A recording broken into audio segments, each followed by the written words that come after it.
Nah, man. This Jit Timmy was a home wrecker in this episode. Dude was trying to destroy an entire relationship.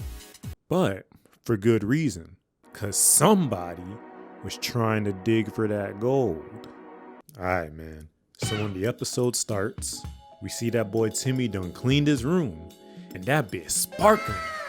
But he probably just cheated and used his fairies. Cause I mean, why not, right? So of course, after finishing as daunting of a task, depending on who you are, as cleaning your room, what does a kid naturally want to do? Why shoot a torpedo at a nagging fish? Duh! Frick you thought this was?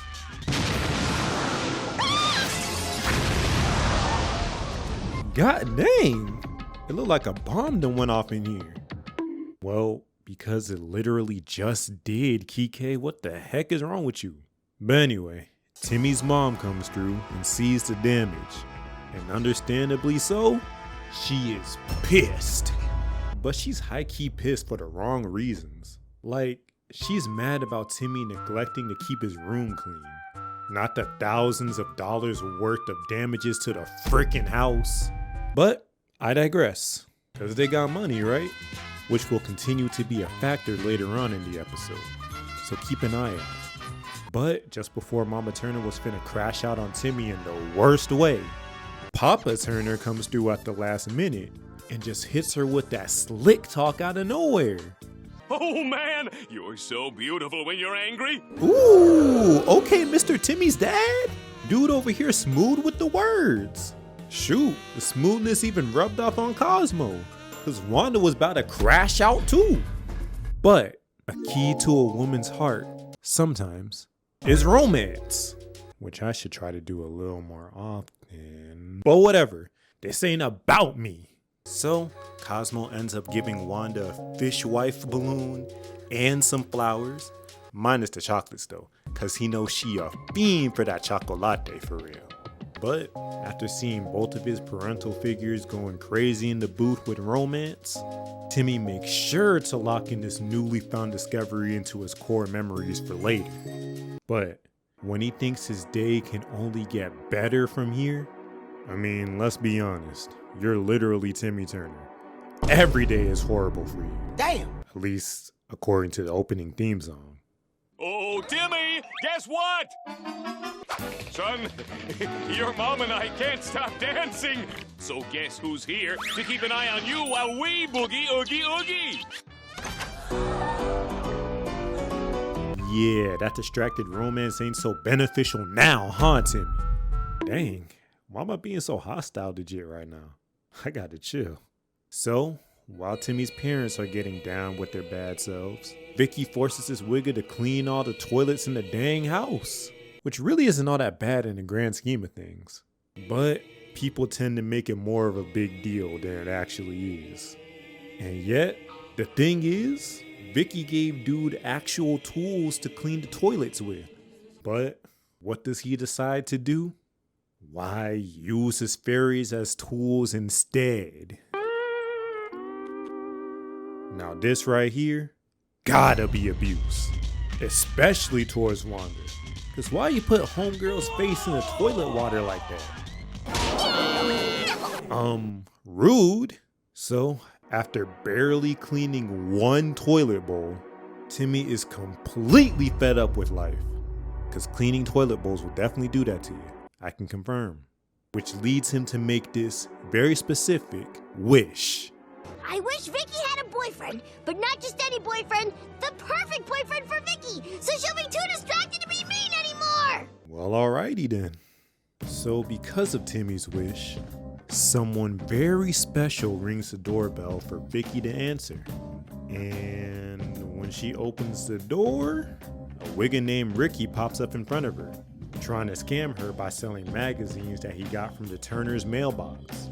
But why the heck does he look just like Vicky though? I never understood why certain cartoons make certain couples look more like siblings than lovers for real. I ain't trying to date somebody who look like my doppelganger. Kanye West probably would. But me? I'm good off that, my G. Yet, when Timmy pops up to greet Vicky's new potential hubby,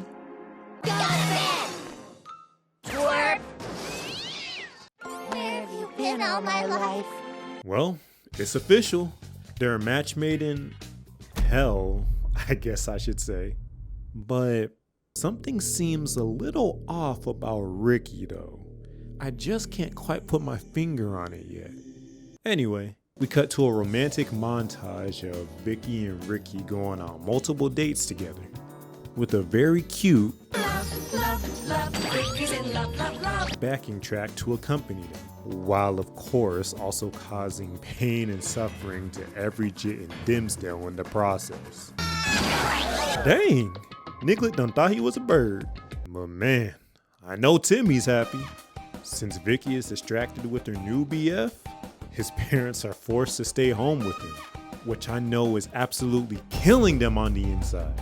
Well, that is until Timmy's booty licker of a dad comes up with this genius idea.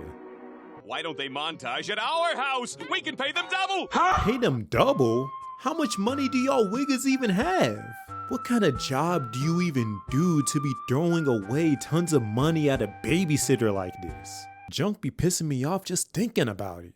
So of course, as soon as he says we'll pay them double, Vicky and Ricky's greedy, big meaty clawed selves come barging in, allowing Timmy's parents to go ahead and dance the day away from Timmy, which allows Vicky and Ricky to finish their romantic love montage at Timmy's expense. This junk just ain't right. Yikes. They got this just slumped. No ski mask. And so, since he accidentally caused twice the amount of carnage for himself, he attempts to wish for them to break up. But of course, the rules say otherwise, stating that he can't interfere with true love. But what if it's not actually true love? Maybe then Timmy can actually break them apart. So Timmy, Cosmo, and Wanda decide to go and stake the evil couple out. But nah, look at this nonsense though. So Timmy is over here spying on Vicky and Ricky, right? But when we zoom in, Vicky got an entire wad of cash hanging out of her back pocket. Like, why the frick does she even have that there? She's basically a walking lick at this point. Cause Ricky takes full advantage and yoinks the green straight out of her tiny pocket. Vicky, I know y'all live in the most suburban area imaginable, but nah, you deserve to get robbed at that point. Come on, huh? But Ricky is giving off crazy gold digger vibes right now. I am not gonna lie. But it was probably just a one-off thing. Let's see what happens later when they head back to Vicky's place. So when Timmy, Cosmo, and Wanda hide in this van parked outside of her house to go and spy on them some more. Wait, does nobody in the neighborhood see this very suspicious white van parked right there? They're probably used to seeing vans like this all over at this point. All of Dimsdale's some freaks. Anyway, we see Vicky and Ricky arm wrestling for some reason. And this dude subtly, and yet not so subtly, asks Vicky for her bank code while holding her bank card. And then proceeds to slam her through the table. Damn. And just hits another lick on her by stealing a bunch of her furniture.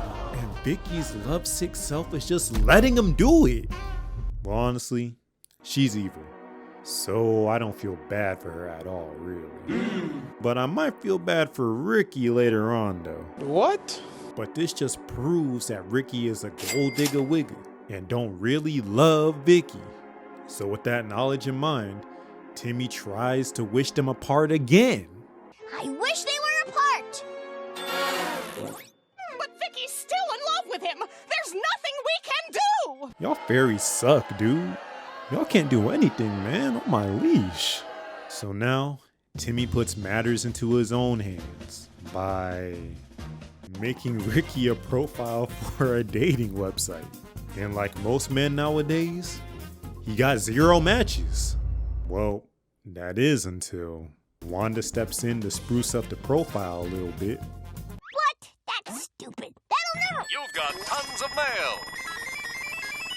Wow, look at all the rich girls. Dang. Cosmo's about to risk it all for a sugar mama, bruh. But when Timmy clicks on one of the matches, just hear this teen girl's voice. Hi, handsome. I've got teen beauty pageant millions. So if you like money and lots of it, let's get married. That does not sound like a teenager, bruh. This gotta be a catfish. But hey, it's not like we're gonna be the ones dating her, right? This is Ricky's girl. So, Timmy calls Ricky up, but this dude is still finessing Vicky. She's really blinded by love for real, golly. So, once he comes upstairs to see his potential sugar mama, dang, Wiggy, over here shoving kids for no reason. But anyway, when Ricky gets a whiff of how much money this teen woman has. Done and done. You've got commitment. I now pronounce you man and wife. This image is insane. They were wrong for this. But I know it's a reality for a lot of people though. But how the heck can a dating website wed two people anyway? That don't make no goddamn sense. Whatever, moving on. So after stealing even more money from Vicky, dude dumps her instantly for this new, richer, teen woman. But nah. When he finally meets his new bride, junk is just absolutely disgusting. I'm ready for my money. And I'm ready for my first married kiss. Ugh. What the frick? This old woman just married what I presume to be a 16-year-old boy. Is this not a crime? Where the hell is the police? And even worse for Ricky, she ain't even rich no more. Cause she done spent all her money on freaking prune juice and blood transfusions. And oh boy, it gets so much worse. Papa, can I have my allowance now? Let a horsey ride on your knee? What in the freaking world is going on right now? Crocker, I freaking knew you was a freaky frog. Cause you have a freaking recording of a 10-year-old kid in your possession. Now I know that shiz is genetic. I mean, Ricky's gold digging self had it coming, but not gonna lie, he about to get groomed to hell and back. But yeah.